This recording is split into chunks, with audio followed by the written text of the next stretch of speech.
Not according to your sexuality, because God ain't trying to do that with you. Oh. Listen to the context. Because in this context, the wife has not power of her own body, but the husband does. Did they say God did? Because God has given him that power. Yes, ma'am. Oh, pause. Yes. Because I got to get through this. You got it. Verse 5. Look at this now. These are the responsibilities. Defraud ye not one the other. Stop right there. See? Defraud ye not. Do not withhold something that belongs to the other. You can't do that. When the spouse is in need, it is up to the spouse in need, if they find out you're tired, to weigh the matter and see if their need is greater than your tiredness. And if they're screaming, I know you're tired, it's time to go to work. No. This is what why is he dealing with the subject matter? Because the only reason why you're screaming to get married is because you want that free liberty to have. But what he's trying to tell you is not liberty, it's bondage. There's an element of bondage when it comes to this area. What do I mean by bondage? I mean literally servant, master, slave. And it's on both the wife and the husband. There's going to be some times where the man wants to focus on work. And wife is saying, baby, come upstairs. Yeah. And if you know about men who are focused, and they're going to have to break the flow. They're going to stop what they're doing, get their mind all switched up to please the wife. And that's a hard thing to do, because I failed quite a few times in that myself.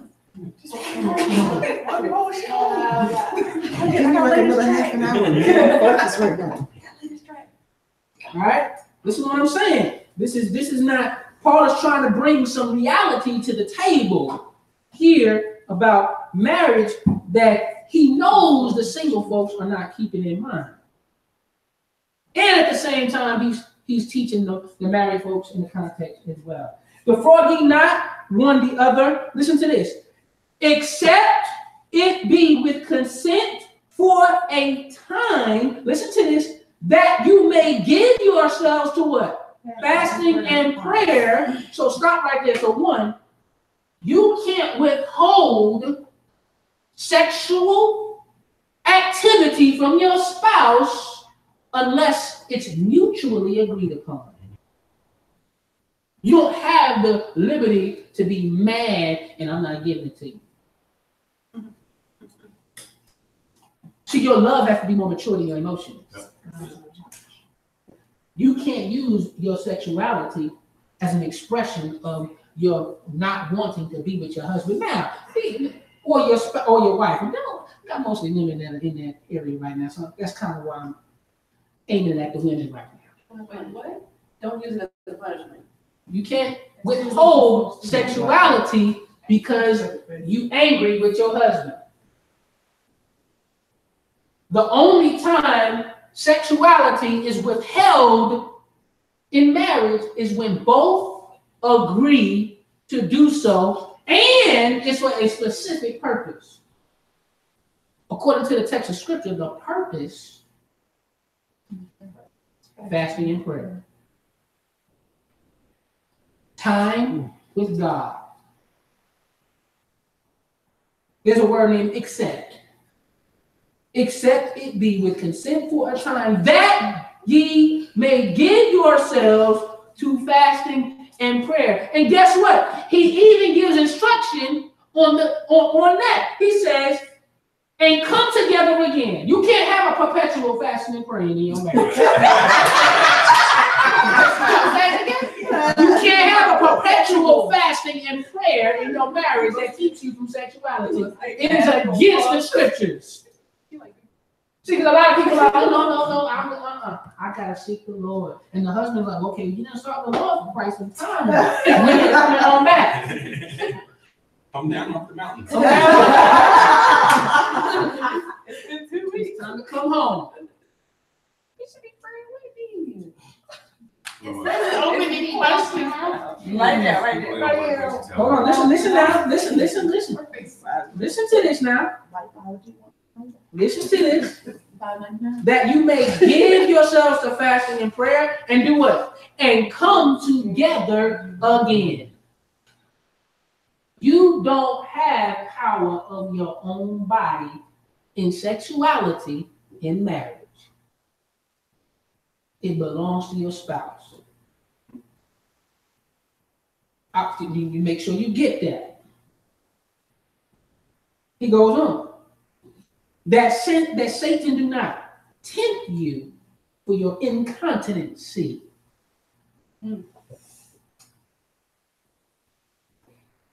For your failure to continue in engaging in that part of the relationship in marriage, sexuality. Yeah. Now, he lays this foundation to address your fantastic imaginations about the sexual bliss you're going to enjoy when you get married.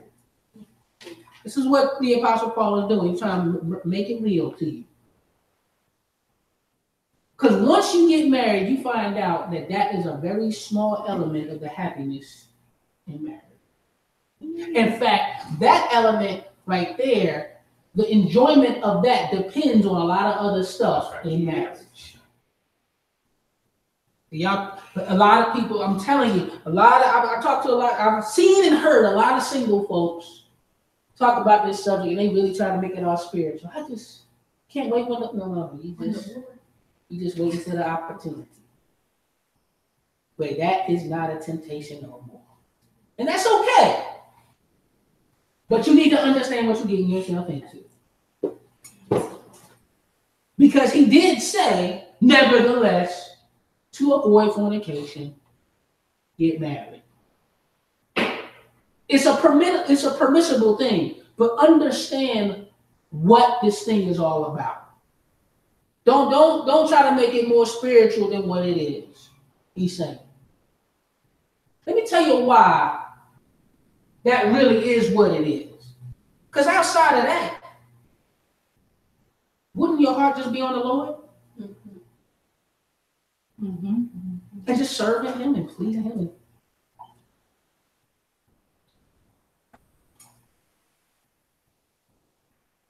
Let's look at this. Let's look at this a little bit more.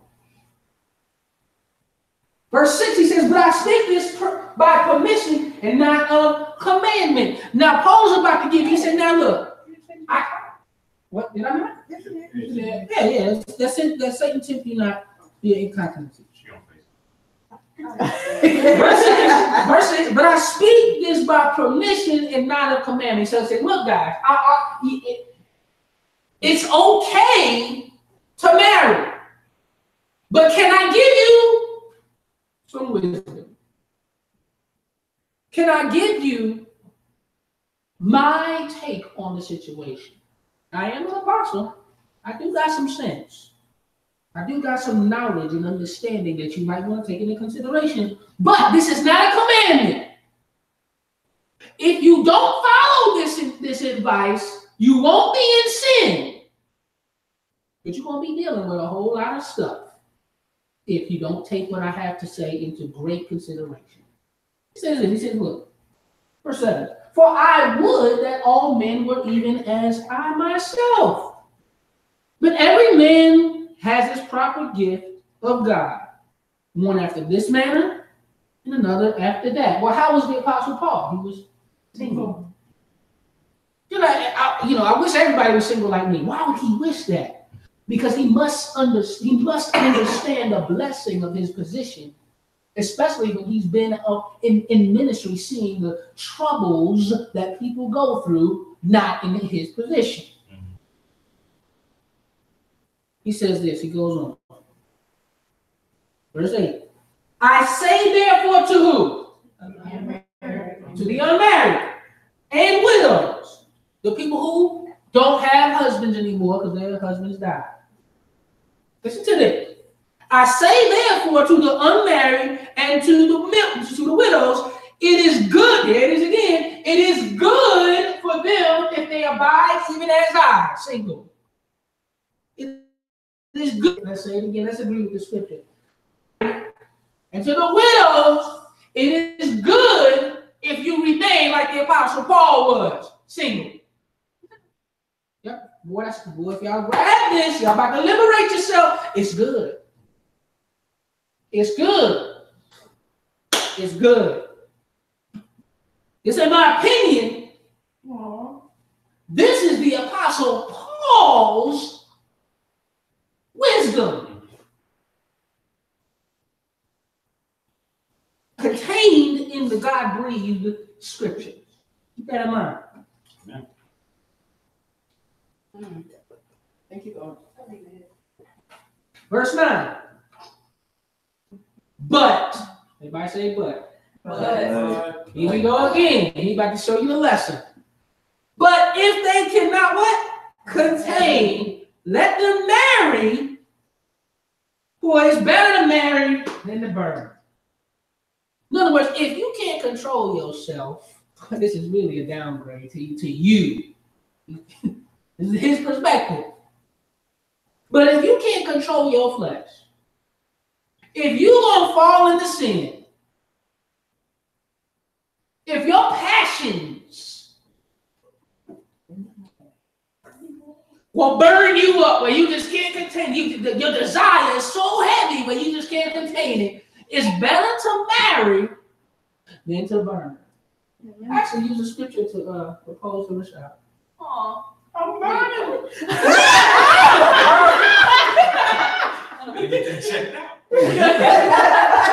I can't imagine. I just can't stand not having you by my side at night anymore. No, don't say that. No, like that is not the way y'all think it is. Brought me down with him.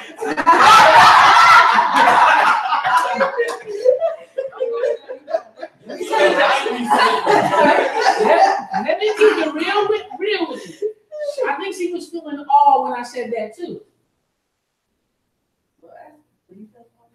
Yeah, I was. She's like, oh, it was a melting moment.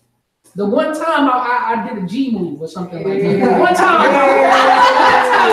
That one time I got it right. It counted, right?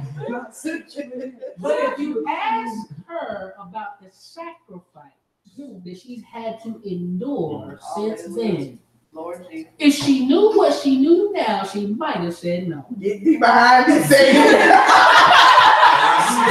You're trying to mess me up. Let me make it a little bit more plain for you. There were dreams and trajectories that she had going on that had to be sacrificed because of her service to her.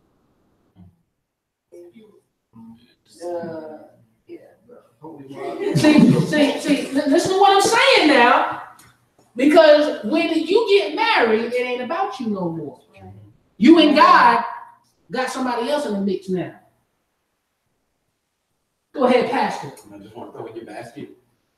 There's also challenges to your Christian character because of marriage that you would never have. Never have. In fact, before I got married,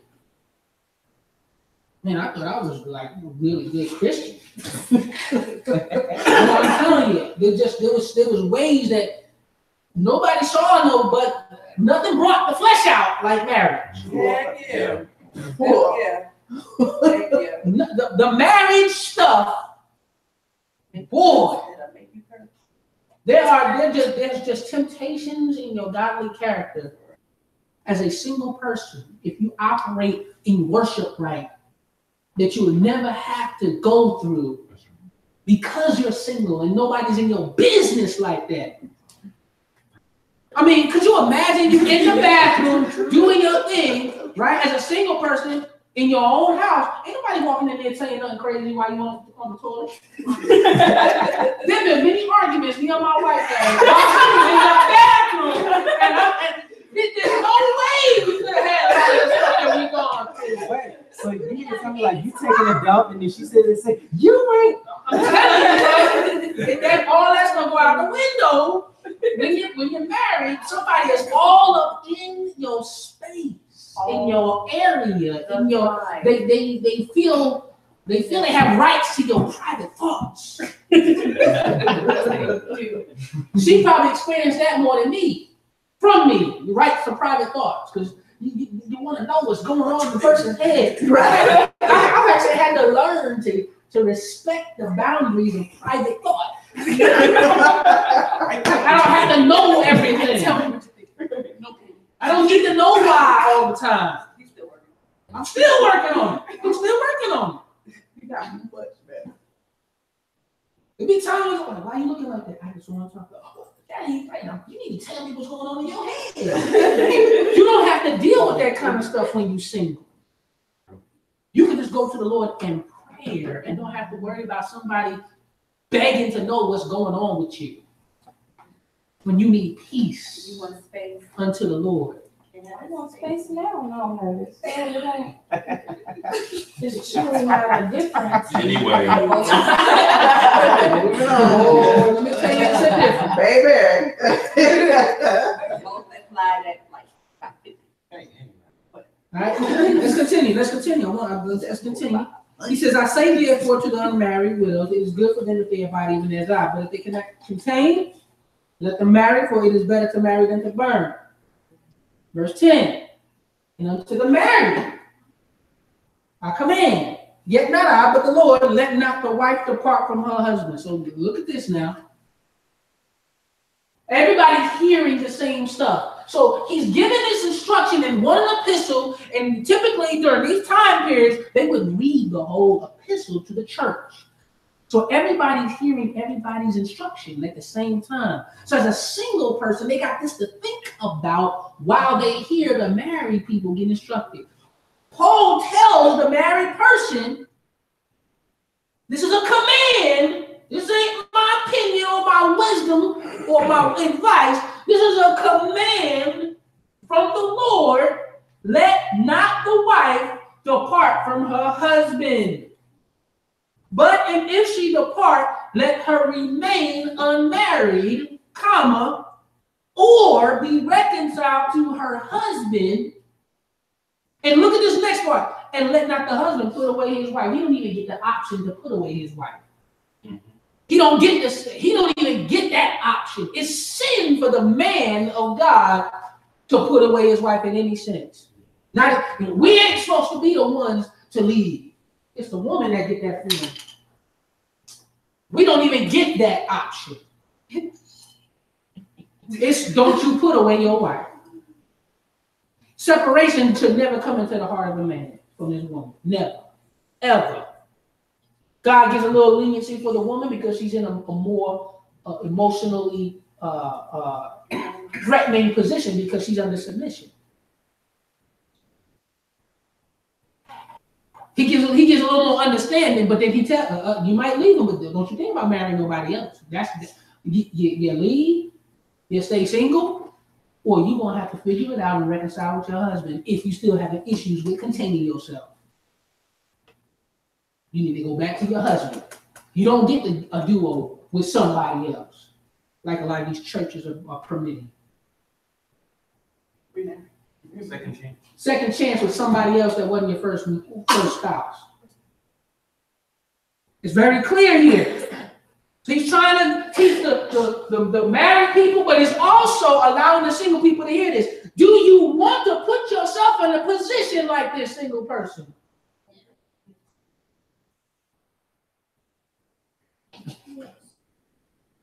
Listen to this. Let's keep on going. Not saying that you shouldn't want to. But you need to understand what you're getting yourself into and weigh. Stop feeling like you're missing out on something. That's the point he's making. Let's continue. Verse 12, but to the rest speak I, not the Lord. If any brother has a wife that believeth not. Again, I got to speak this again to clarify this. I do it every time. I will continue to do it every time because there's too many people out here that are trying to speak against the Apostle Paul and say that he just spoke out of his own mind. Once again, the Bible says that all scripture is what? God breathed. So this is not his mind. The Holy Spirit is giving him wisdom for the church in this regard. But he's speaking on something that was never talked about previously in the law of God or by Christ himself. Christ or the law never spoke on the subject matter of an unbeliever with a believer in marriage. Paul is now bringing that instruction for the first time. And he's letting the people know there's nothing that is written as commandment before this. This is my speech. I'm introducing this instruction and wisdom to you. If any brother, in verse 12, has a wife that believeth not, and she be pleased to dwell with him, let him not put her away. People, I'm gonna put this in two different contexts. You're already married, you get saved, your husband's an unbeliever. You can't use that as a reason to leave your spouse just because you grow in holiness and he's so wicked. You used to be wicked with him, but now you can't stand the wickedness no more. But he still want to be with you because he loved the woman you're becoming. Or the other way around for the men. You don't get to leave if they trying to stay with you. You got to deal with that. And let's put it in a different context. You go and marry an unbeliever. Why would you do something foolish like that? But many people do. Well, you married a man, you don't get to, well, I just was dumb. I didn't know. I shouldn't. No. You got an unbelieving spouse and he still want to be with you. You're supposed to serve him, love him. Your body is still ain't yours. It's still his.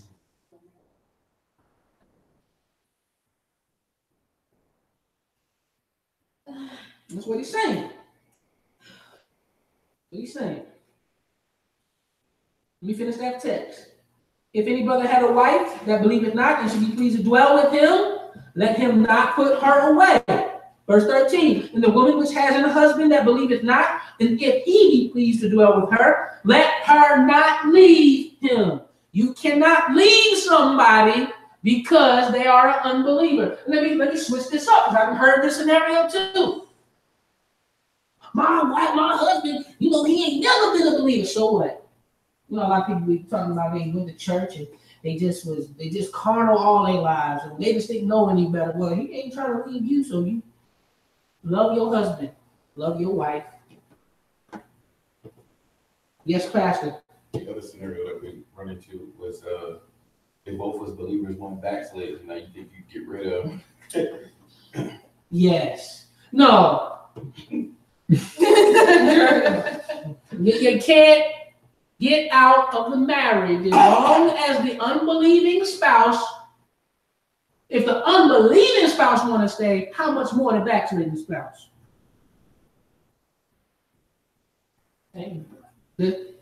It's no different. It's no different. Listen to this. Here's the mindset. Verse 14. Here's the mindset. This is what the mindset is. For the unbelieving husband is sanctified by the wife, and the unbelieving wife is sanctified by the husband. Else were your children unclean, but now are they holy. Marriage in and of itself is holy. So it doesn't matter whether your husband is a believer or not, or your wife is a believer or not. The marriage is holy. Therefore, everything in the context of that marriage is holy, is sanctified, is acceptable unto the Lord, whether they believe God or not. What the scripture is saying. And let's continue on. Verse 15. But if the unbelieving depart, let him depart. Let's continue. He says, his sister is not under what? In such cases. In other words, they're not ensnared to them any longer, but God has called us to peace. Okay? So the only out is if they leave you. Now, let me put this in there, because some people like to be real slick. So I'm going to do everything I can to get this man or woman to leave me. And God going to judge you for that, because there's a way you're supposed to act as a godly husband and wife. You can't do that, because God will judge you for that. Listen to this. Here's the mindset yet again. For what knowest thou, O wife, whether thou shalt save thy husband, or how knowest thou, O man, whether thou shalt save thy wife? You're supposed to be such a good husband and such a good wife because of God working in you and you fulfilling the responsibilities that God has given you as a husband or as a wife, that just maybe that might be a means by which God will save your unbelieving spouse.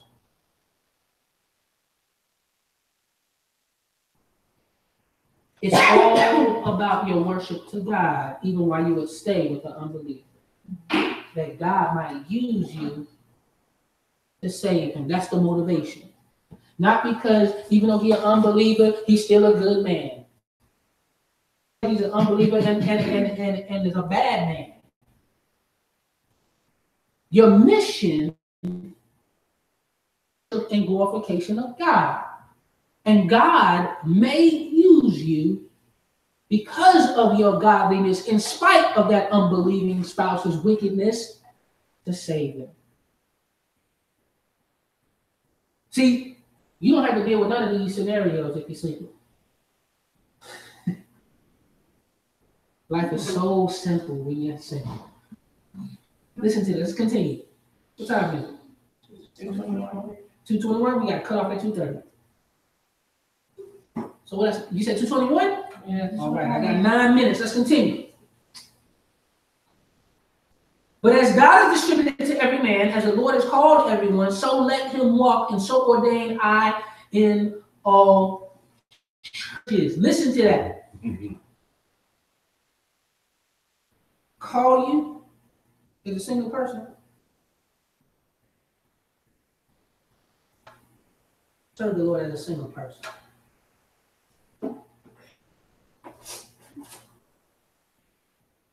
But as God is distributed to every man, as the Lord has called everyone, so let him walk, and so ordain I in all churches. He is calling you to serve him in the condition and state that you're in. Let's continue a little bit so you can see it. He's going to break it down and make it so plain so you can't miss the point. Is any man called being circumcised?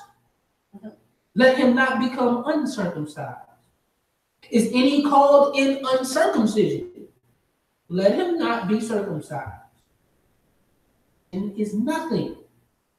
And uncircumcision is nothing but the keeping of the commandments of God. That's important. Let every man abide in the same calling wherein he was called. In other words, wherever you were, whatever state you were in, when God called you to salvation, don't try now that you're saved, been gotten saved, the Lord changed my situation. No. If he called you single, serve him and worship him as a single person. Let's continue. He's going to give some more examples. He says in verse 21, art thou called being a servant? Care not for it. But if thou mayest be made free, use it rather. In other words, if God called you to be a slave, called you while you were a slave, yeah, it's no big thing. Serve him. If he just so happened to change your situation, serve him with that too. What he's saying. But it's not for you, now that you done got saved, Lord, I gotta get free. Take me out of this slavery. No, he's saying, serve me in the position I called you in. Let's continue. He says, verse 22, for he that is called in the Lord, being a servant, is the Lord's what? Free man. So even though I'm a slave, don't get it twisted. I'm really free. Because I'm not bound to do what you tell me to do if it goes against what God has told me to do. I'm only serving you. God has instructed me to. See, before Christ, I was a slave, and that's all I was. But now, I'm the Lord's free man. I'm not serving you, I'm serving my God. Let's continue. He goes on. But he that is called in the Lord, being a servant, is the Lord's free man. Now listen to this. Likewise, also, he that is called being free is Christ's what? Servant. So I might have been the master, but now the master has become a slave to Christ. The master don't get to do whatever he want to do like he did before. Because now Christ is in his life. And where he was able to do as he will, now he must govern himself according to the pleasure of Christ. Verse 23, listen to this. Now he's trying to get into your head again. Listen to this. You are what? Bought with a price. Be not ye the servants of men. I want you to focus on that first part. Single people in particular, married folks too, but single people in particular, you are bought with a price. What I mean by that? Ain't about what you're trying to do. If God called you in the state that you're in, you're his. You got to fulfill his will in your life right now in the state that he decided to call you in. Until he, according to his will, changes the situation. If he doesn't change the situation, blessed be the name of the Lord, you're still a servant of the Lord. And believe me, you are without all the complications that you've been hoping to get yourself into.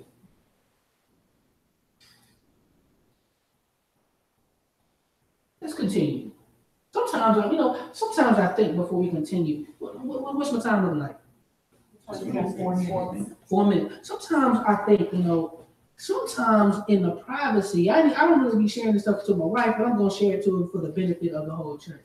Sometimes I be talking to the Lord, and I'm like, why do you allow me to put my wife through the stuff that she's gone through? If it wasn't for me, she'd probably be 6 figures. I say that all the time. Lord, why? Women, let me tell y'all something. I think y'all go through a lot more than men do.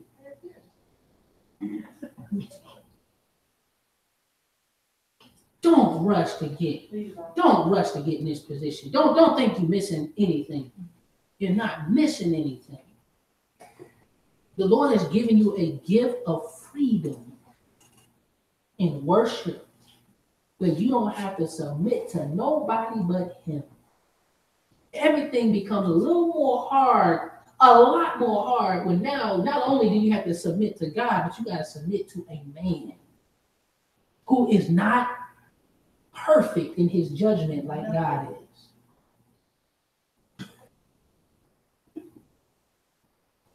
Now, I can sit here because I'm pastor and act like I'm the bomb, but I can tell you right now, I've had to learn a lot. And I'm still learning a lot that my wife has had to submit under and endure the pain of my learning. Now check this. If I was a single man, listen to me, single men, don't rush to put a woman in that position. See, I would feel a lot better about myself if the only person my learning affected was me. But now my learning not only affects my wife, but it's affecting my children.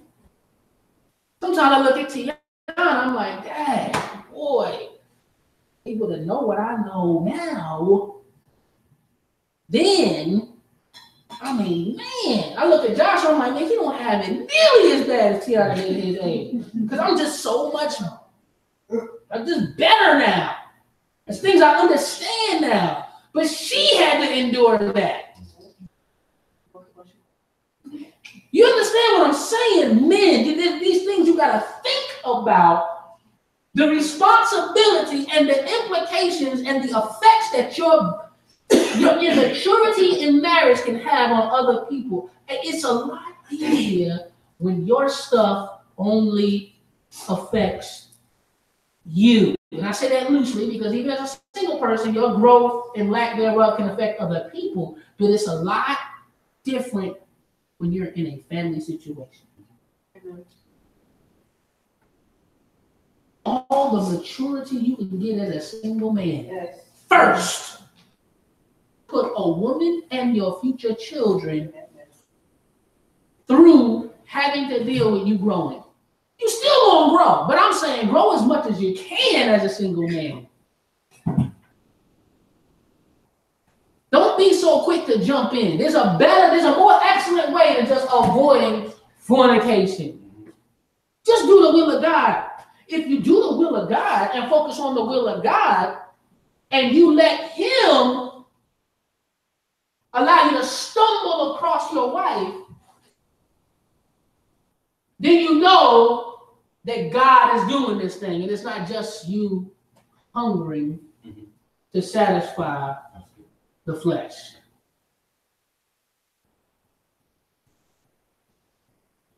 Okay? Y'all got that? Important stuff.